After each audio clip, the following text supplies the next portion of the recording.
Hello my dear student, how are you. I hope के सब अच्छे होंगे।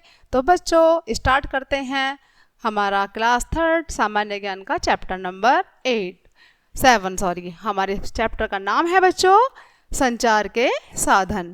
क्या नाम है बच्चों? संचार के साधन। तो स्टार्ट करते हैं बच्चों। संचार के साधन एक स्थान से दूसरे तक संदेश भेजने में हमारी सहायता करते हैं। पुराने समय में संदेश वाहकों द्वारा संदेश भेजे जाते थे। वे पैदल अथवा घोड़ों पर सवार होकर संदेश पहुंचाते थे। कैसे पहुंचाते थे बच्चों? पैदल या घोड़ों पर सवार होकर।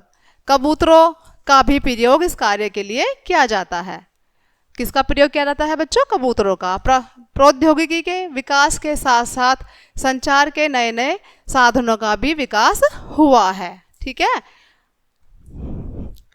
तो बच्चों यहाँ पर कुछ पिक्चर दी हुई हैं। हम पिक्चर की सहायता से देखेंगे कि अब हमारे यहाँ पर जो प्रौद्योगिकी की है, जो नया विकास हुआ है, उससे हमें क्या सहायता मिली है।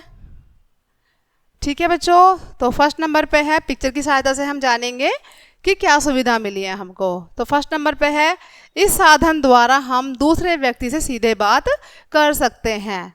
इस साधन से हम क्या कर सकते हैं बच्चों? हम दूसरे व्यक्ति से सीधे बात कर सकते हैं। तो वो क्या है बच्चों? टेलीफोन। टेलीफोन से हम क्या कर सकते हैं? नंबर मिलाओ, सीधे बात करो। सेकंड नंबर पर है, इस सेवा द्वारा हम पत्र, मनी ऑर्डर, पार्सल आदि भेज सकते हैं एक स्थान से दूसरे स्थान पर। तो उसके लिए क्या प्रयोग किया जाता है बच्चों? Post office. ठीक है, नेक्स्ट है, इसके द्वारा दस्तावेज की प्रतिलिपि को तुरंत भेजा जा सकता है। तुरंत भेजा जा सकता है। तो वो क्या है बच्चों? ये है हमारा जो प्रतिलिपि होती है, यानी कि जो हमारे वो होते हैं पत्र, बिल्कुल सेम टू सेम वैसे ही भेजे जा सकते हैं।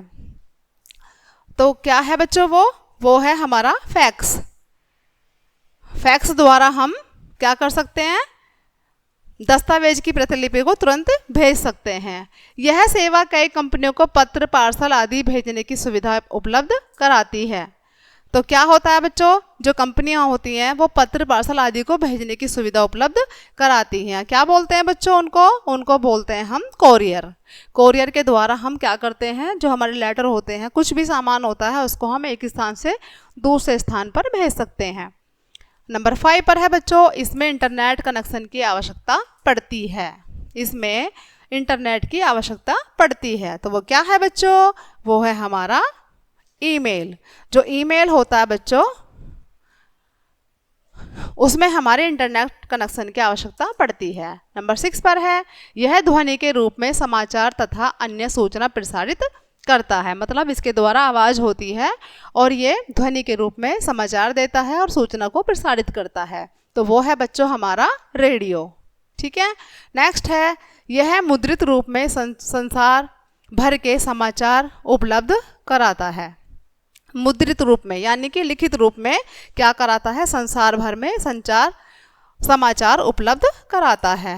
वो है बच्चों हमारा अखबार। आप देखते हैं डेली सुबह को जब अखबार आता है तो उसमें सब जगह की न्यूज़ होती हैं। तो ये भी जानते हैं बच्चों, संचार के साधन 2 प्रकार के होते हैं। कितने प्रकार के होते हैं बच्चों? संचार के साधन 2 प्रकार के होते हैं। पहला है जनसंचार तथा व्यक्तिक संचार। सेकंड है टेलीविजन संचार, जनसंचार का साधन है। जो टेलीविज़न होता है वो भी क्या है? जनसंचार का साधन है। उसमें हम न्यूज़ देख भी सकते हैं और सुन भी सकते हैं। तो बच्चों ये था हमारा आज का चैप्टर, इसे यहीं क्लोज करते हैं। आई होप कि आप सभी को समझ आया होगा बच्चों। तो मिलते हैं नेक्स्ट चैप्टर के साथ, तब तक के लिए बाय बाय।